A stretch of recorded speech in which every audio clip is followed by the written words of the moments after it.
of snow monsters, I guess. It's March 1st, wow. And like a lion, like a lamb, I guess that's what they say.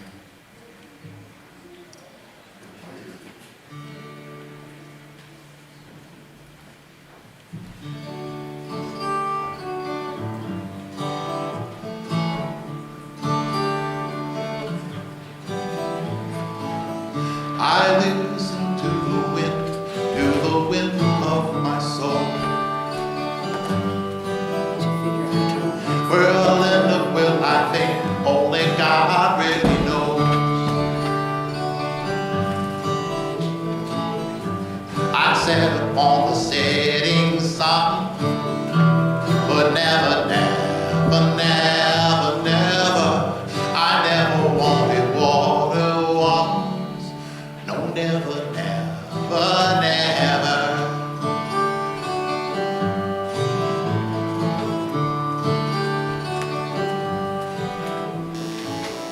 I listen to the words, though they fall out below. I let my music take me where my heart won't go.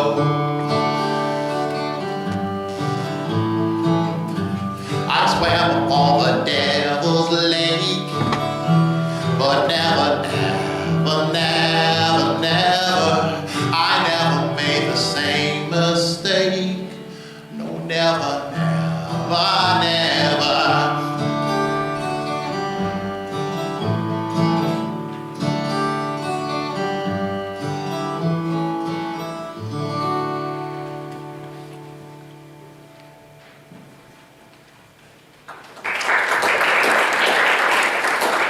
Thank you, David. Our in-gathering song this morning is number 404, What Gift Can We Bring?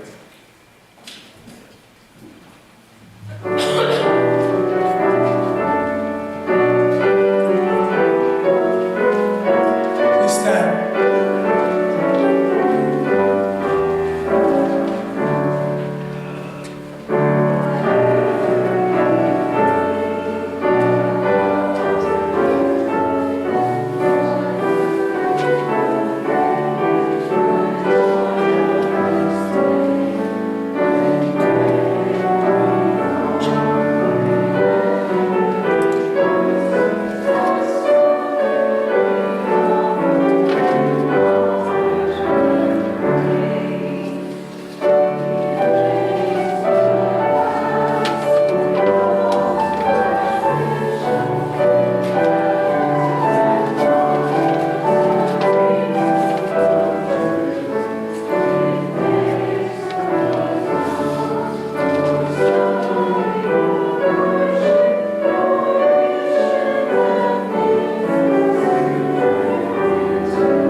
Good morning. I'm Elena Hendricks, and I'm a member of the Board of Trustees here at South Valley University, Universalist, Unitarian Universalist Society. My pronouns are she and her. In the words of Rumi, come, come, whoever you are. Here at South Valley, we add, you are welcome here, whether you come with laughter in your heart or tears in your eyes. No matter where you've been, no matter where you're going, you are welcome here.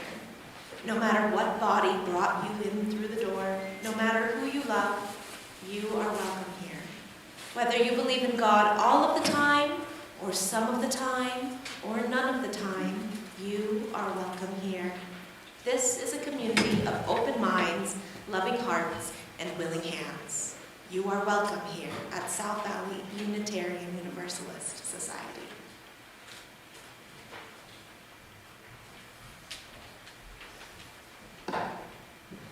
Hello, everyone.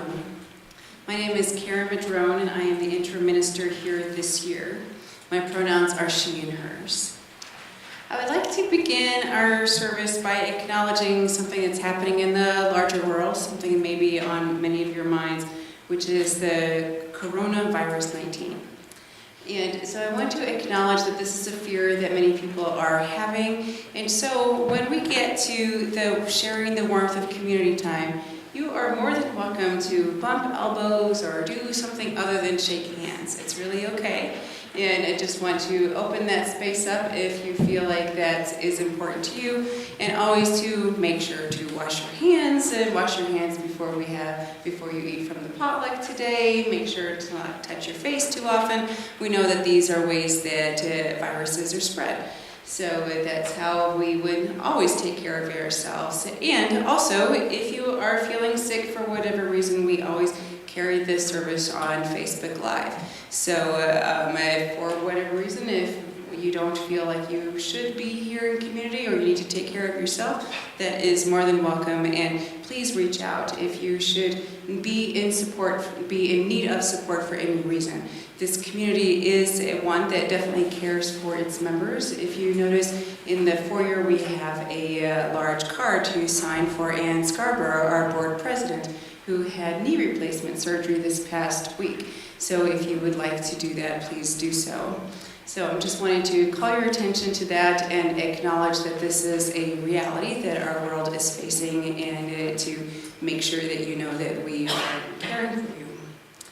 Let us begin our worship today by singing number 360, Here We Have Gathered.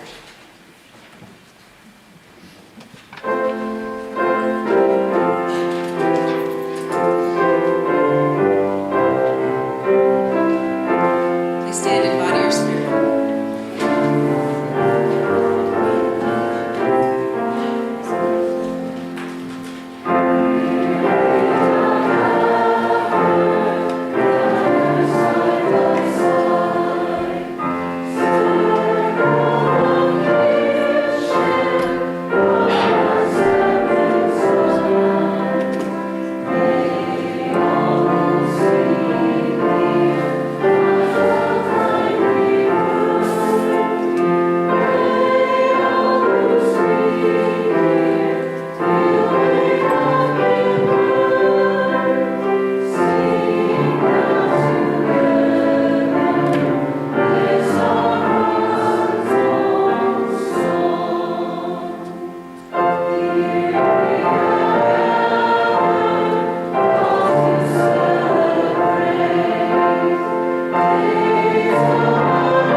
Standing for our chalice lighting.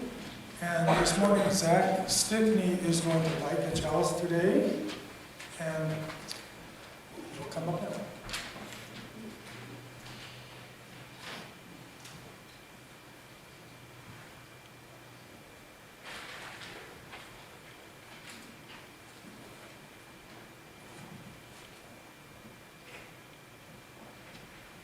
Please join together in saying our chalice lighting words. We light this chalice for the warmth of love, for the light of truth, and for the unity of action.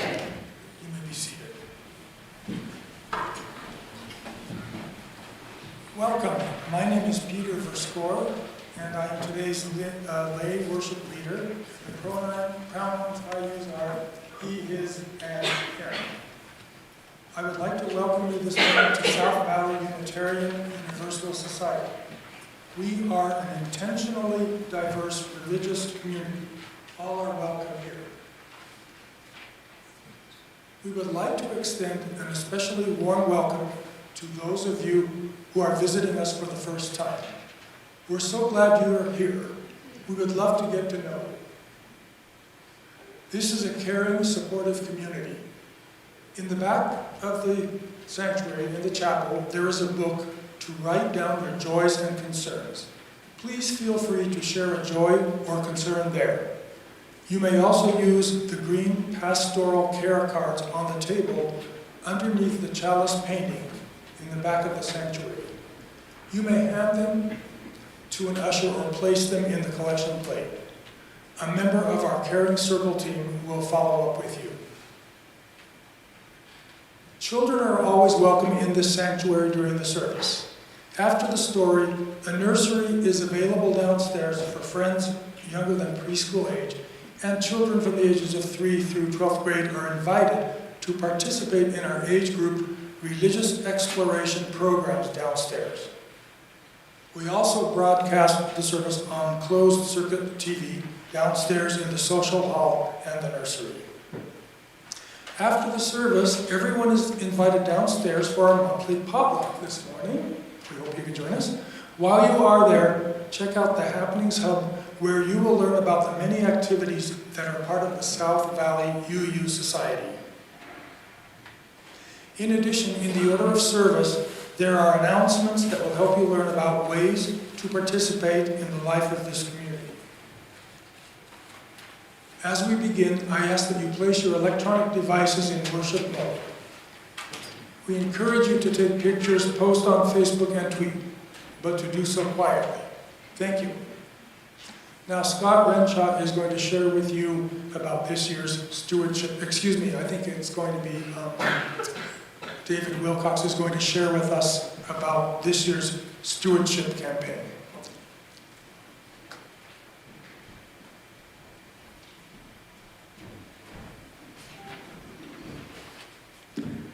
Hi, my name is David Wilcox. My pronouns are he and him. Thank you for joining us all here today. I must say that I had at least an ounce of regret looking at the snow outside this morning.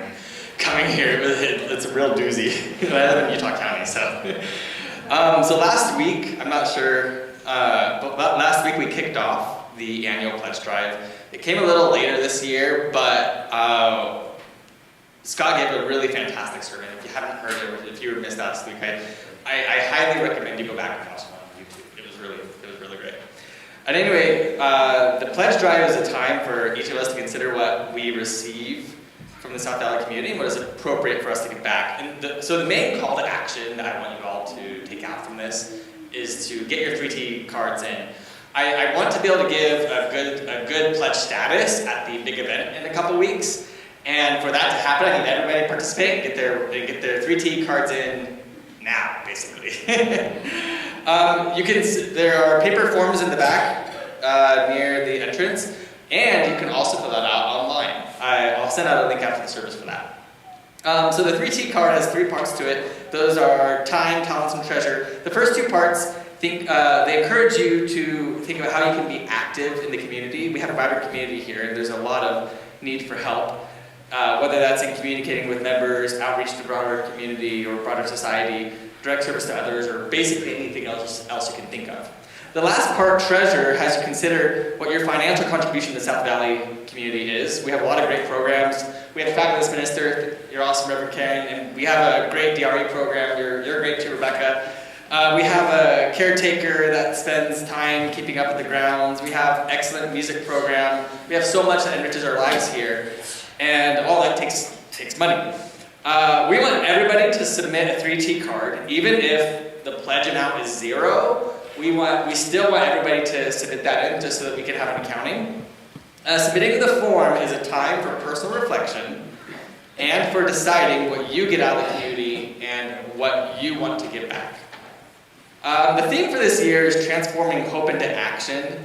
The idea is that we all have hopes for what we want to get out of the congregation in the future, and for example, we have hopes for a settled minister this fall. We have hopes of outreaching to the community in various ways, and also enriching each other. In order to make all that come to pass, we need to commit to action. Everybody should consider what action is appropriate for themselves to commit to. What can you do for South Valley is the question. There are a few things I wanted to call out about this year in particular. In particular, this year, South Valley has some immediate repairs on the facility that would cost an aggregate of $15,000. We need to, for example, the parking lot, there's a lot of potholes out there that need to be fixed. We have an unsafe fence in the back that's a liability that's falling down into neighboring yards. And we have a broken sprinkler system out front that will leave our plants and trees dying. If we don't, we all need to come together so that we can help find solutions to these problems. If you have any questions about all that, Bob and Kate McGillivray, sorry if I pronounced that wrong, you can contact them for more information, and I'll send out their contact info after the service too. On the back of the 3T card, there's a suggested giving guide. It's a graduated increasing guide that suggests what might be appropriate for a pledge amount. I want to call out that this is a suggested guide, and it's just that, it's suggested. Everyone's individual contribution is personal to them. Some may be higher, some may go lower. It's personal to you.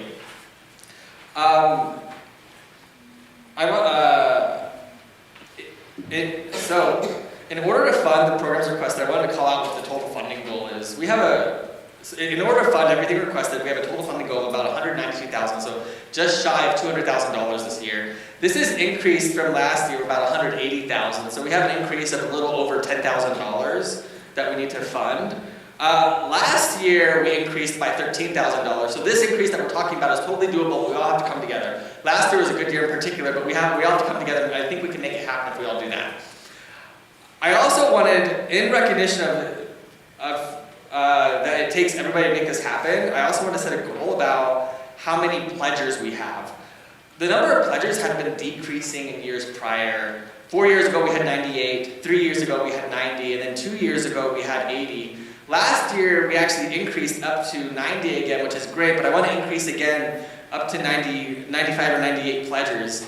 I think it's important to set a goal for pledgers, whether or not it's money, because that indicates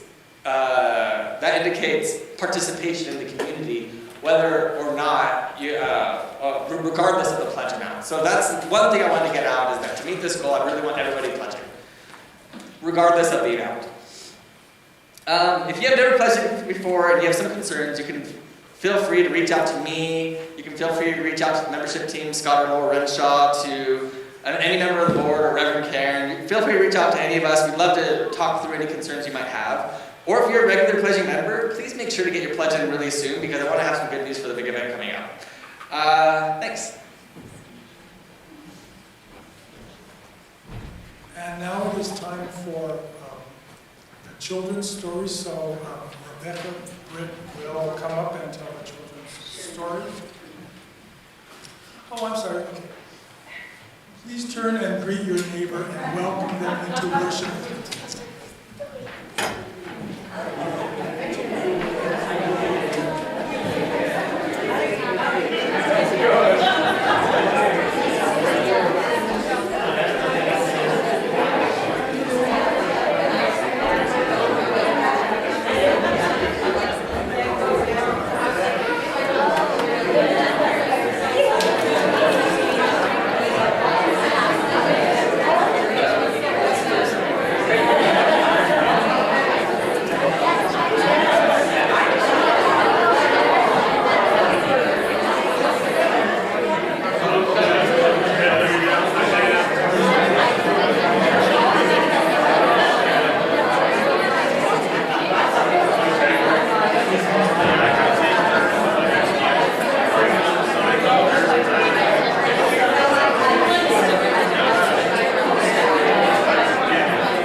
to start speaking.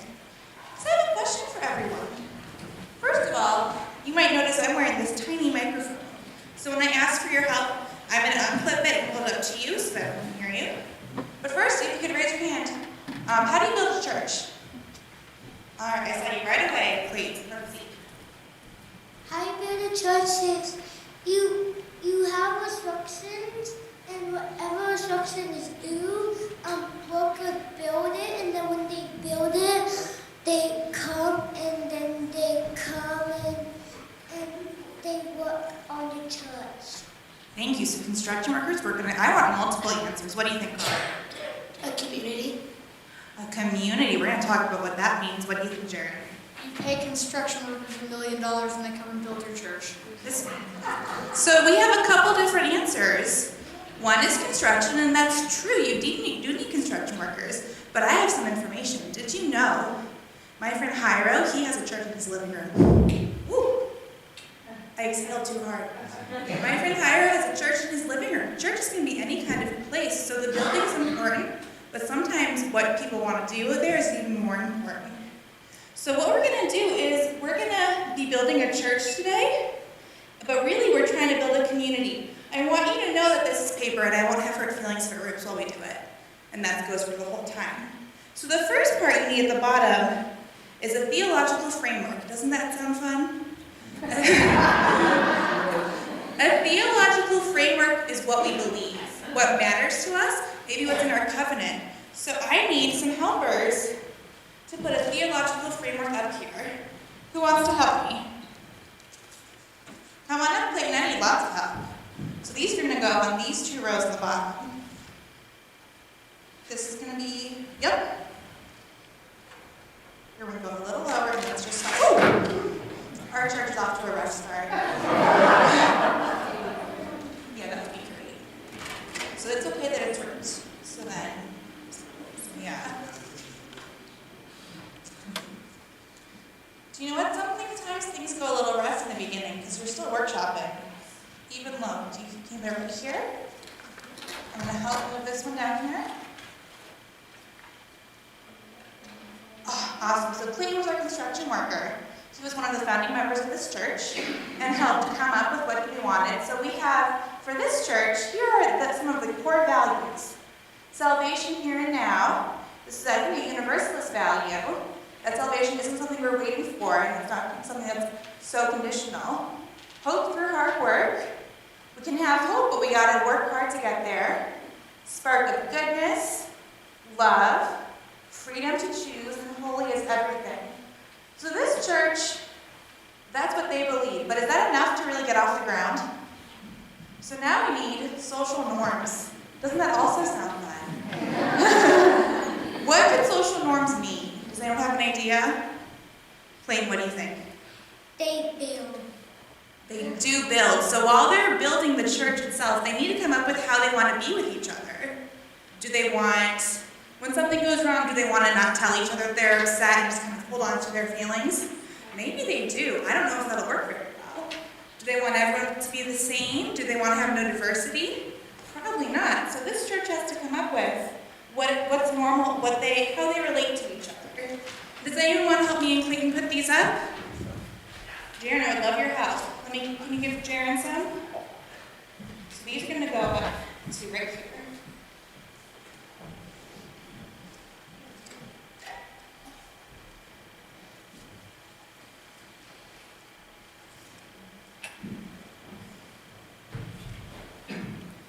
All right, so yeah, you're welcome to come on and help. As we're coming up, I'm seeing the words ministry. Does anyone know what ministry means? Yeah? There is leadership in ministry. You know, ministry is how we support and help one another.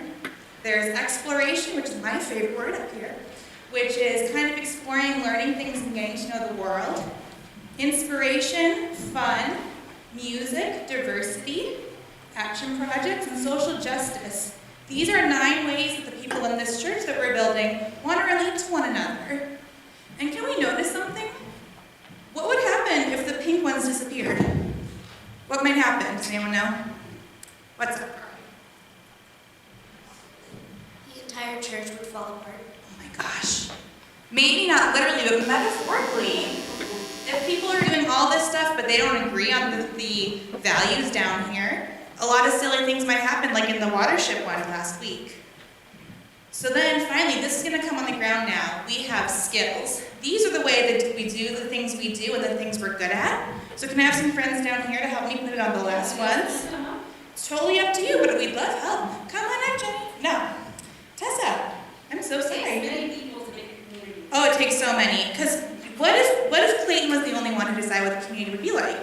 It would be really, really cool for Clayton. I'll tell you that much, but there might not be. Some people might be sad because things didn't go the way they wanted it to. So when we get more people involved in what the community is going to be like, we get it more like what everyone wants. Did the stick rip off?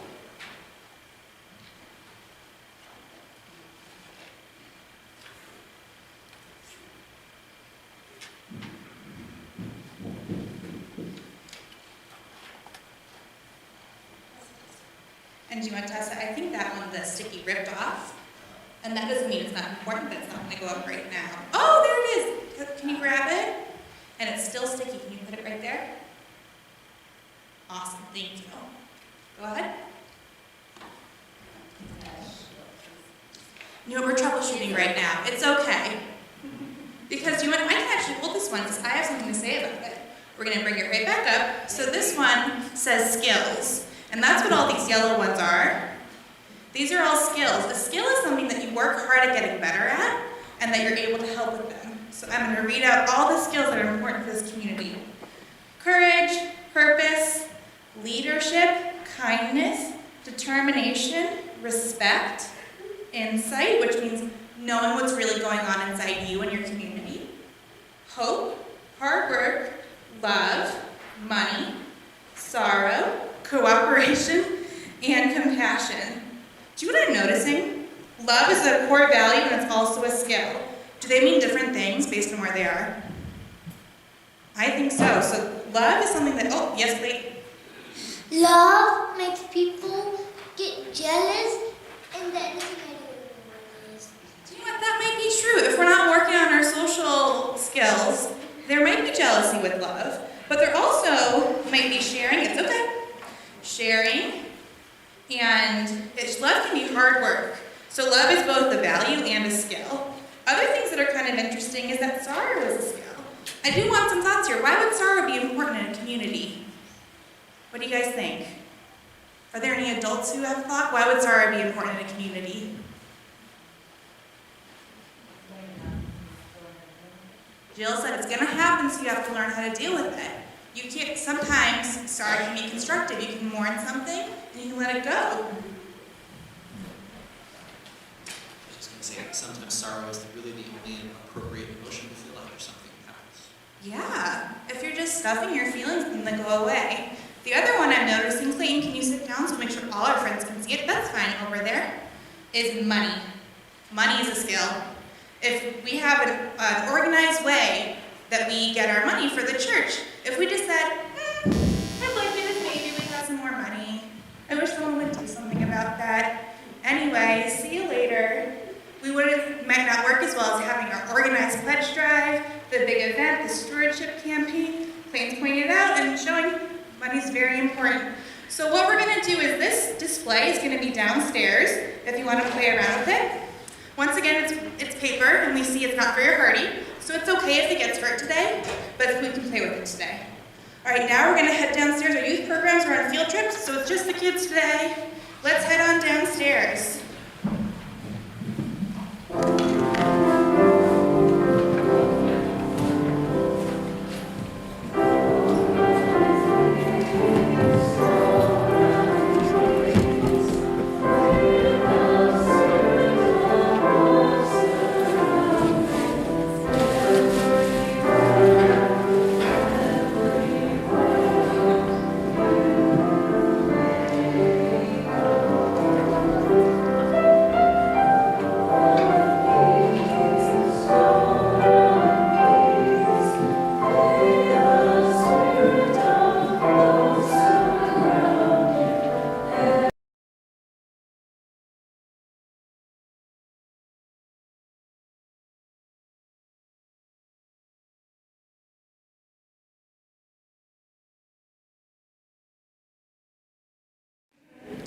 Let us join in a moment of silence together.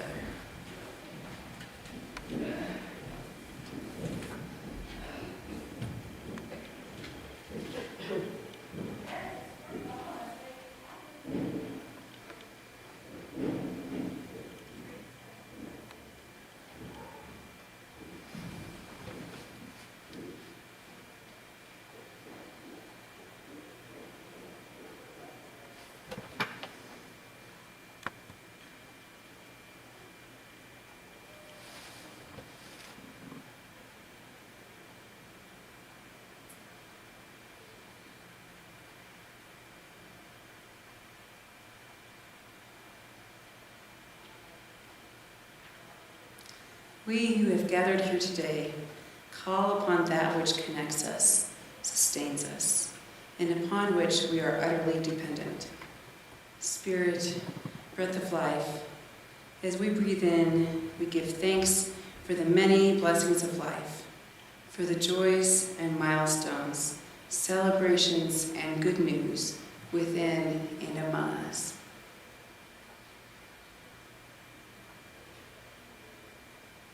As we breathe out, our thoughts, our hearts go out to those among us with sorrows and fears, regrets and concerns.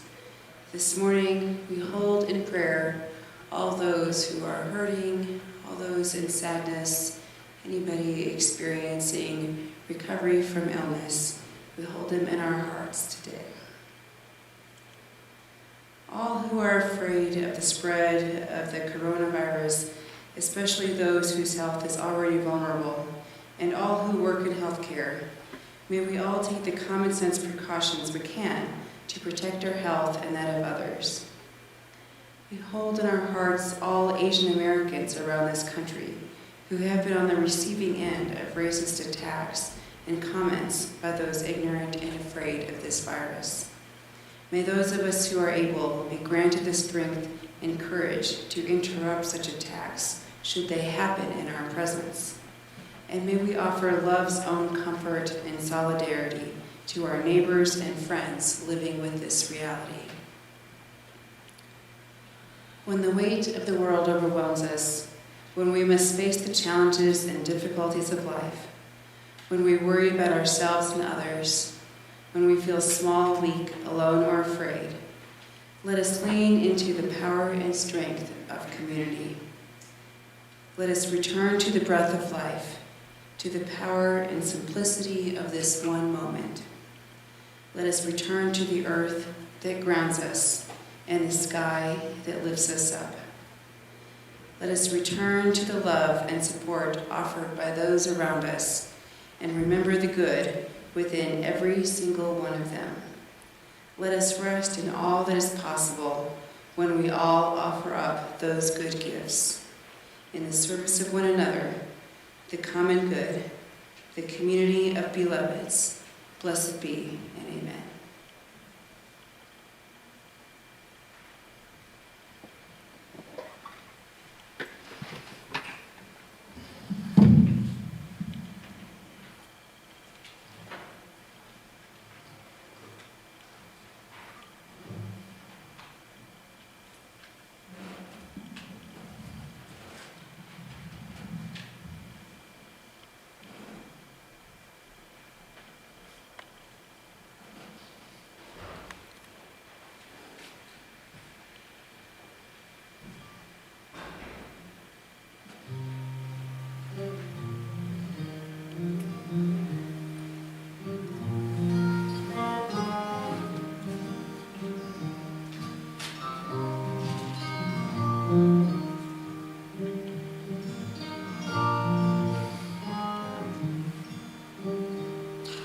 My blood runs warm like an old red wine.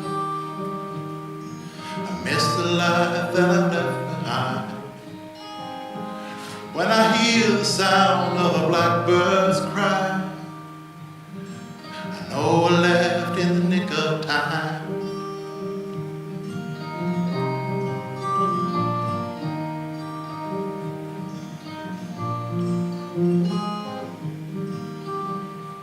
Well, this road I'm on gonna turn to sand. me lost in a far-off land. So I'll ride the wind till I don't look back. Forget the life that I've almost had. If I wander till I die, may I know whose hands I'm in. If my home I'll never find, let me live again.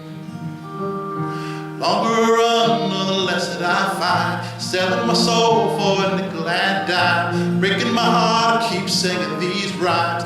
Losing again.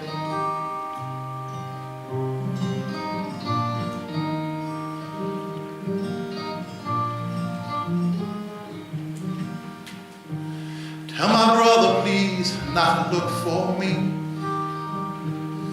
I ain't the man that I used to be. If my Savior comes, could you let him know I've gone away for to save my soul. If I wander till I die, may I know whose hands I'm in. If my home I'll never find, let me live again. Longer a run for the less that I find. Selling my soul for a nickel and dime. Breaking my heart, I keep singing these rhymes. I'm losing again, losing again.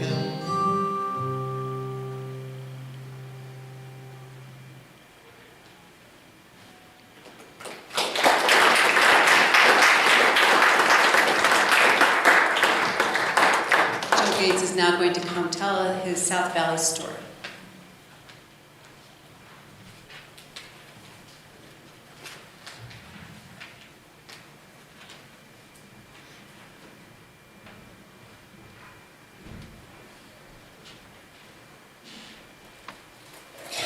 Good morning. I'm Joe Gates, and many of you don't know me as I haven't been very active lately. I've been battling cancer for the last year and preferred sleeping in on Sundays. I was one of a small group of people that came together almost 40 years ago to try to create a second Unitarian church in the southern half of the valley. Although I wasn't particularly enthused about the effort, it had been attempted a couple of times but wasn't successful. But my wife dragged me in. It wasn't easy at first, but we got a little money from the UUA and from First Church, and we started out renting the downstairs from the then owners, the Episcopalians. Later, renting the whole building on Sunday afternoon, our advisor from First Church said we had to show we were serious. We gradually grew, even having a minister for a year, a partial courtesy of the UUA. As we grew, we began to support ourselves, and some years ago, we even gave some support to 3 other startup congregations, although only the Ogden group survived.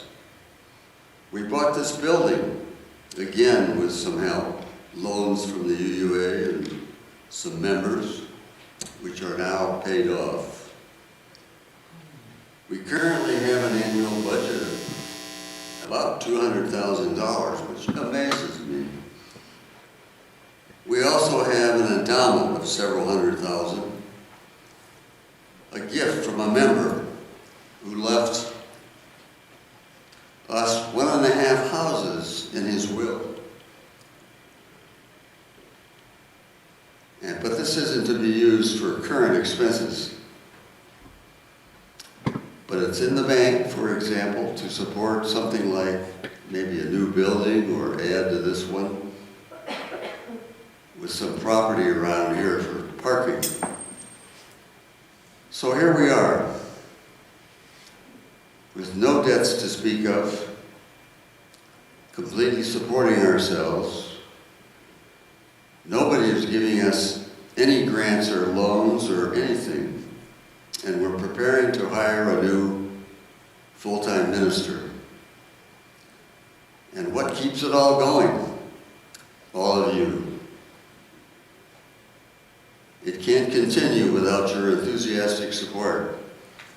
We don't ask for 10% of your income, as is common in these parts. A new member once asked us why we didn't, so you know his background. We're starting our yearly effort to obtain pledges for next fiscal year. So look into your wallet and come up with something that you can live with. Even adding a little bit to this year's pledge, if you can, to help us face a new year with its challenges. But I should add that we're not all about money.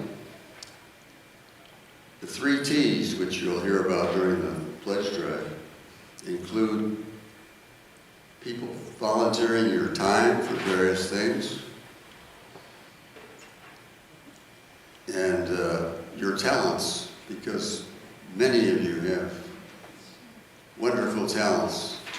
For example, David Lane and his guitar. Anyway, thank you.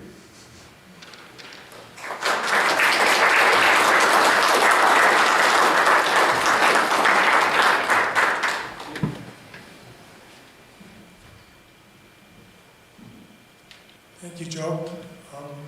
It is our practice at South Valley to split our Sunday worship offerings with a charitable organization that aligns with our principles and values.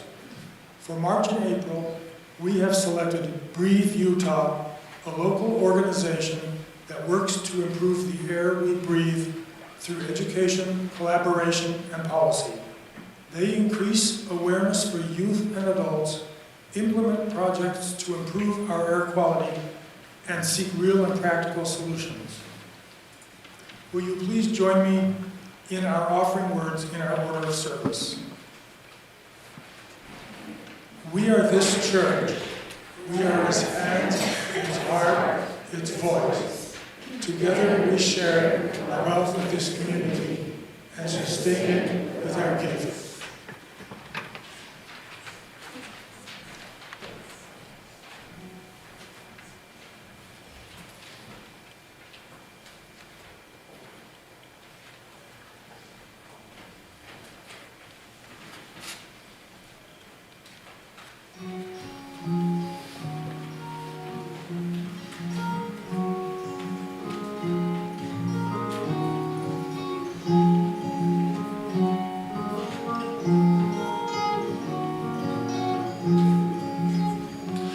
My love and I took it down. Climbed a mountain and I turned around, and I saw my reflection in the snow-covered hills where the landslide brought me down. Oh, mirror in the sky, what is love? Can a child with my heart rise above? Can I sail through the changes? Ocean tide, can I handle the season of my life?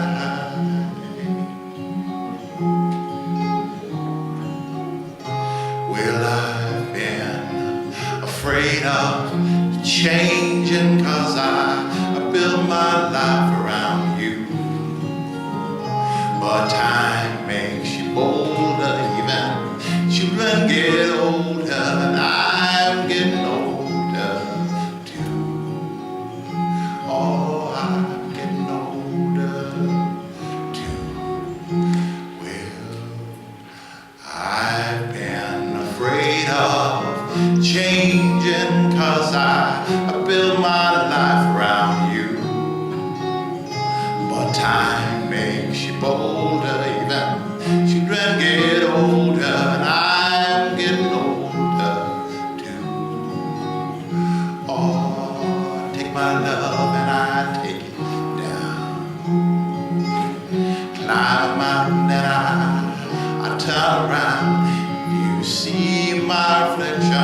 the snow-covered hills where the landslide bring it down.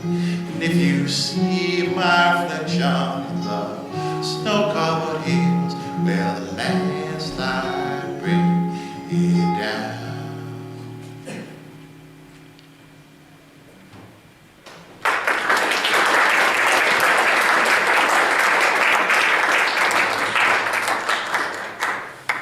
Please join me in the spirit of love and blessing of this offering. For all that we have received, all we have found the courage to give, may we be truly thankful. May these gifts be a blessing to South Valley and to Breathe, Utah.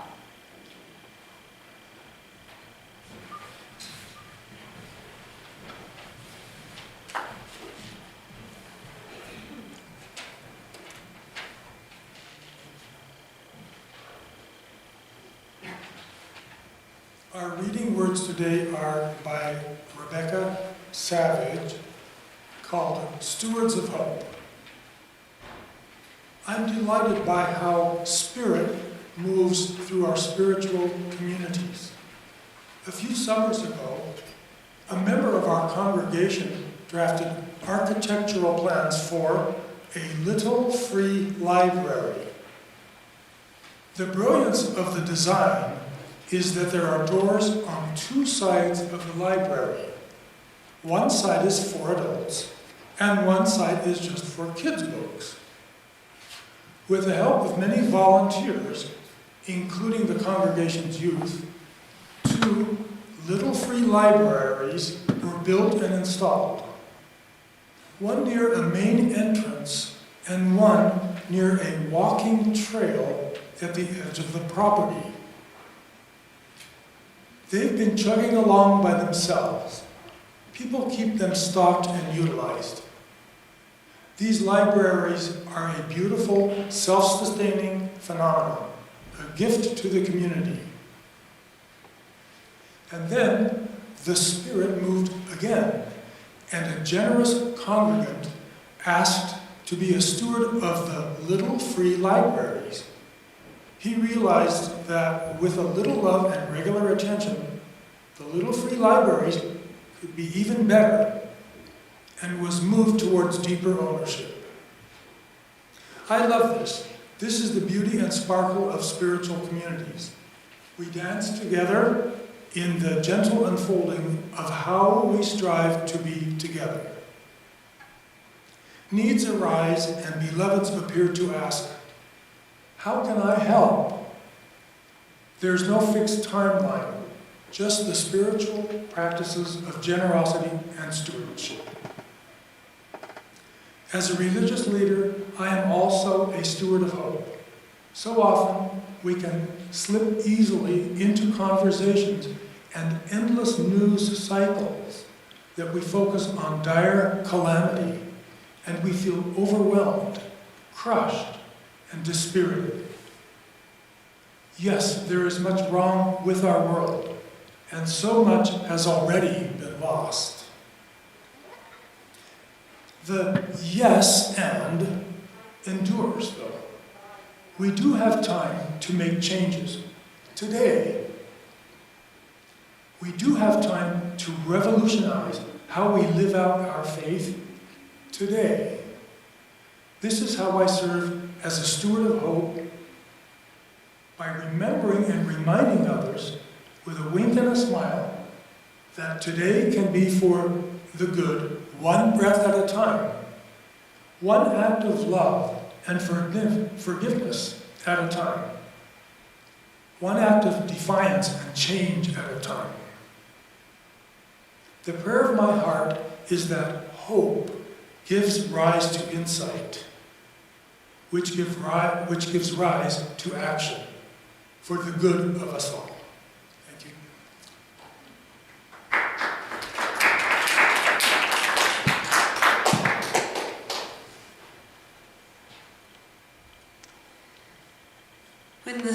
When the board began thinking about the stewardship campaign,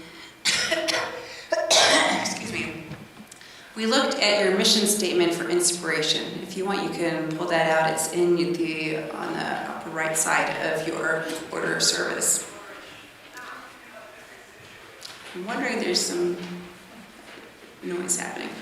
The line, "We are a community of hope for religious explorers who wish to transform our world into a more just, compassionate, and sustainable place."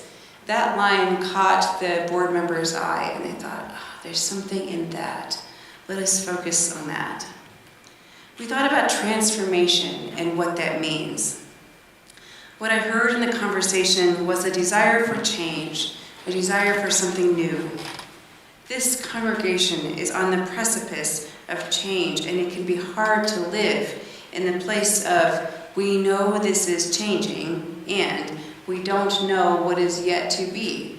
This is this middle place that you are living in and have been for a while. And it seems hard to stay in it even for a few more months.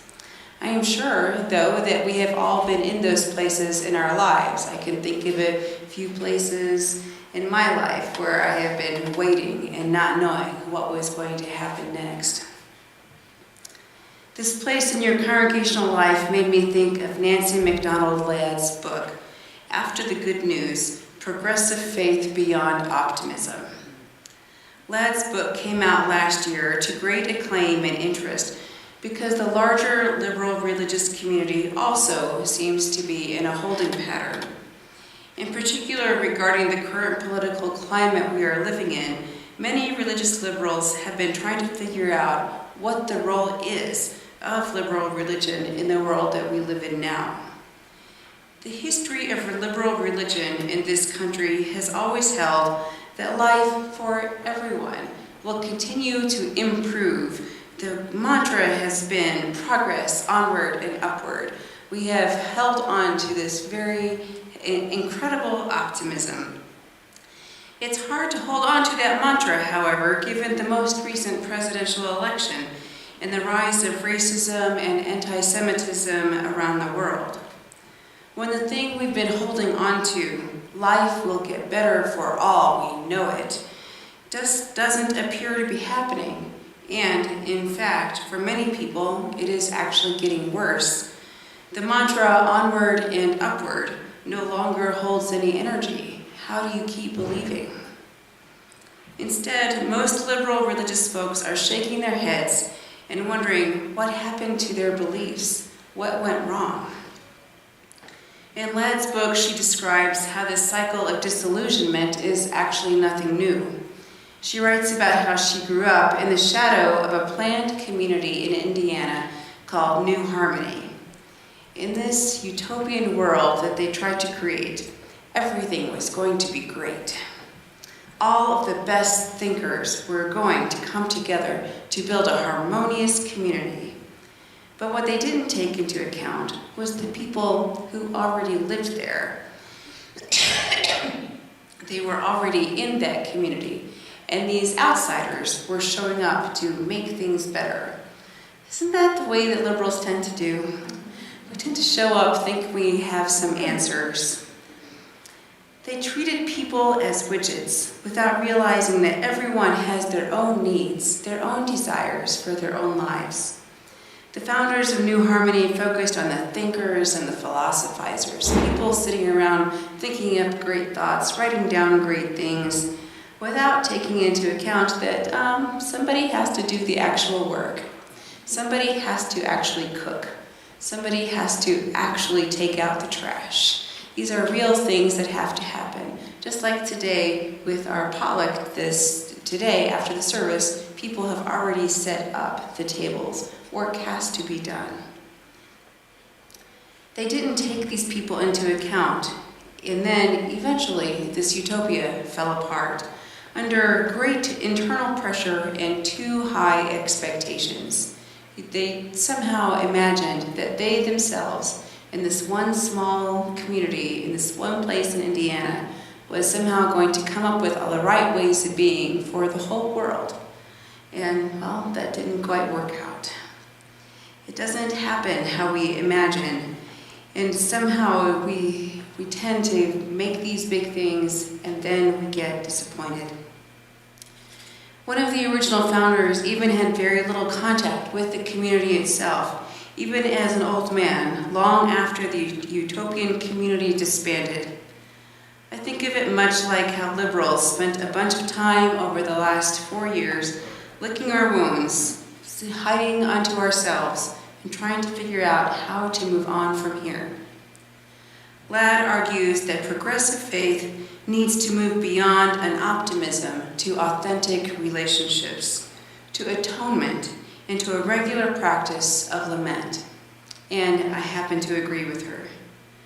Too often we fall into the trap of pointing out what is wrong with conservative religions, while not seeing the mote in our own eyes, not taking responsibility for the ways we don't build relationships with those we say that we want to serve. Something I really appreciate about this congregation is that you serve meals at the local youth homeless shelter, and that last week the president of the local NAACP came to share about what they are doing here in the Salt Lake City area. If you haven't volunteered to serve one of these meals, I encourage you to do that. It is a way to build and stay in relationship. And I encourage you to continue reaching out to communities that we are making contributions to, not just giving money, but supporting and reaching out and building total, complete relationships with. This is how we build a larger liberal community here. The areas of atonement and lament tend to be a stumbling block for religious liberals because we shy away from words that sound too religious and that make us uncomfortable. Atonement makes space for confession of where we have fallen short, and lament allows space for sadness and grief. We liberals have been trained for so long to be focused on the positive, upward and onward, that we don't make space for acknowledging where we have fallen short. And we certainly don't make time for sadness. We haven't made time, I don't feel, in this interim time of really being able to acknowledge the sadness of some of the losses you have gone through. When people have mentioned that to me, I encourage and acknowledge that back to you. You have experienced sadness. You have experienced much change. And I encourage you to acknowledge that and to stay in it when you need to. We use, in particular, are known for staying in our thoughts instead of opening up our hearts. That is one of the hardest things we humans do. Thinking is easy. Thinking makes us feel strong and invincible. It makes us feel like we have done something, we have created a plan, we can now move forward. But feelings, keeping our heart open to things we don't yet know, that is hard. That's where the rubber meets the road in community and in relationships.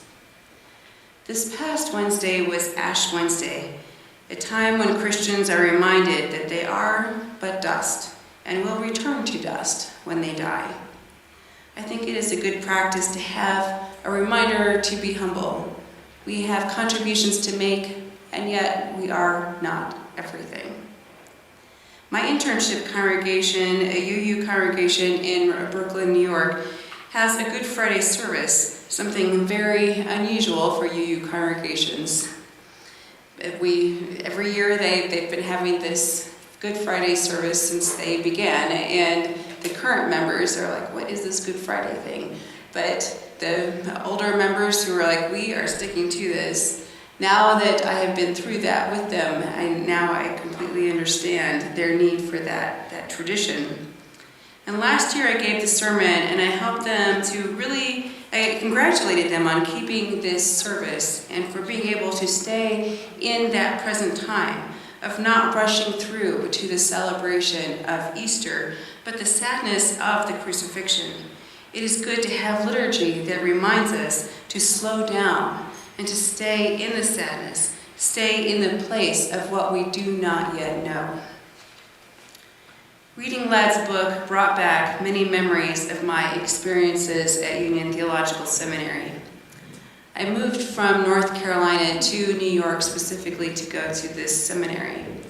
I wanted to attend Union because of its theological and racial diversity, a place that I knew I would be confronted on many levels, and I was.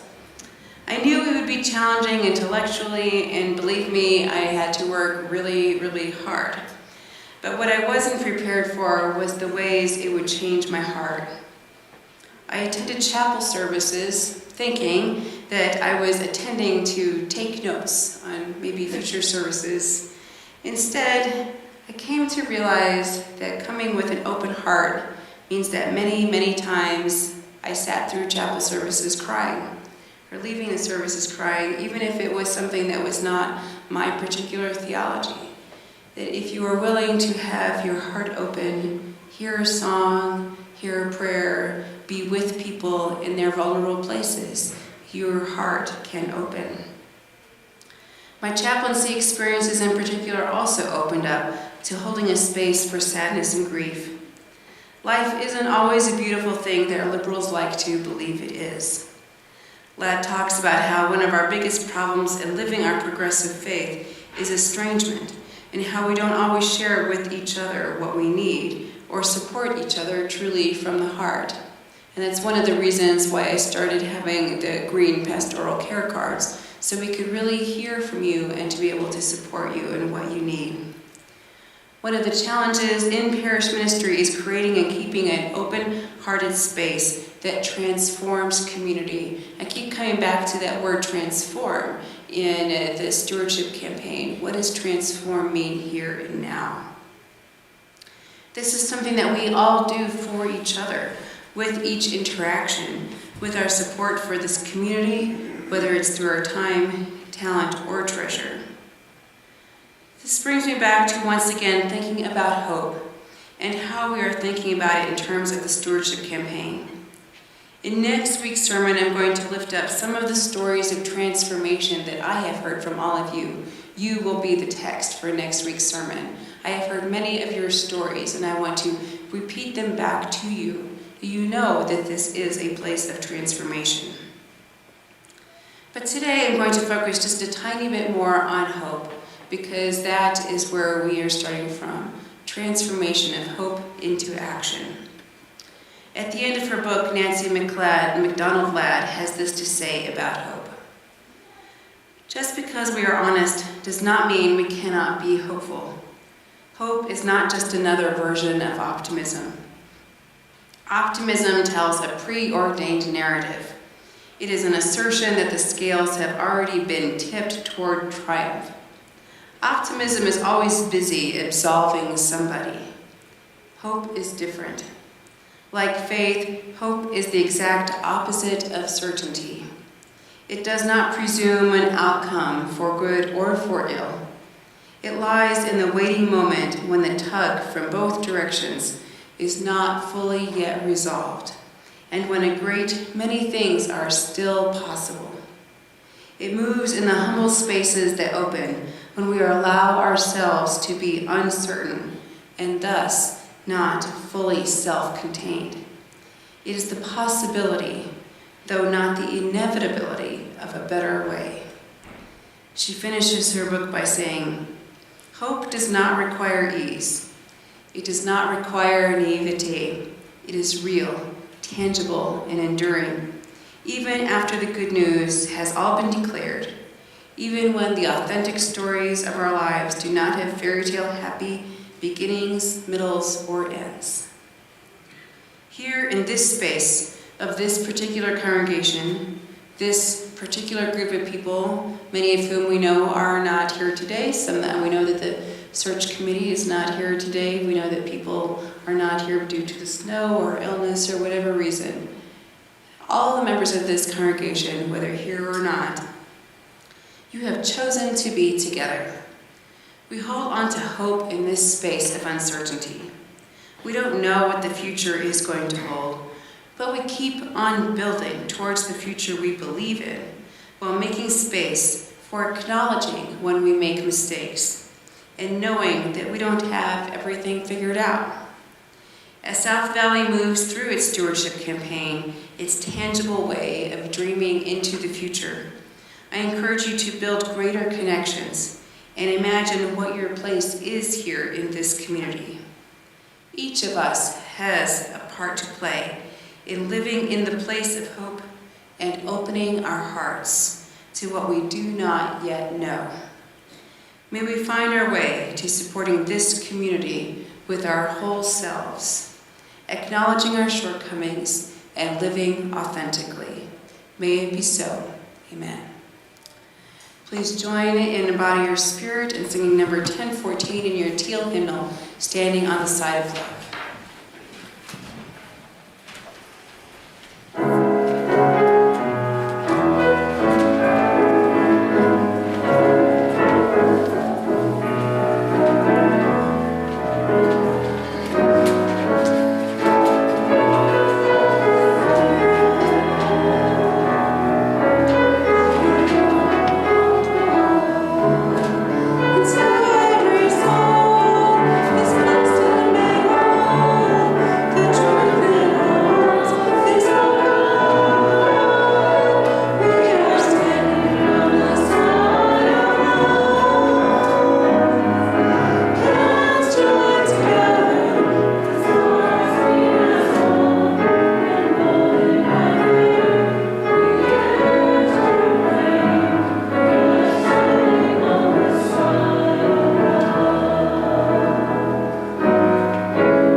Join in saying our chalice extinguishing words together. We extinguish this chalice, but not the warmth of community, the light of truth, or the energy of action. We hold each other in our hearts until we meet again. As you go forward into your life, your week, everybody you interact with, please know that you are one and we are loved.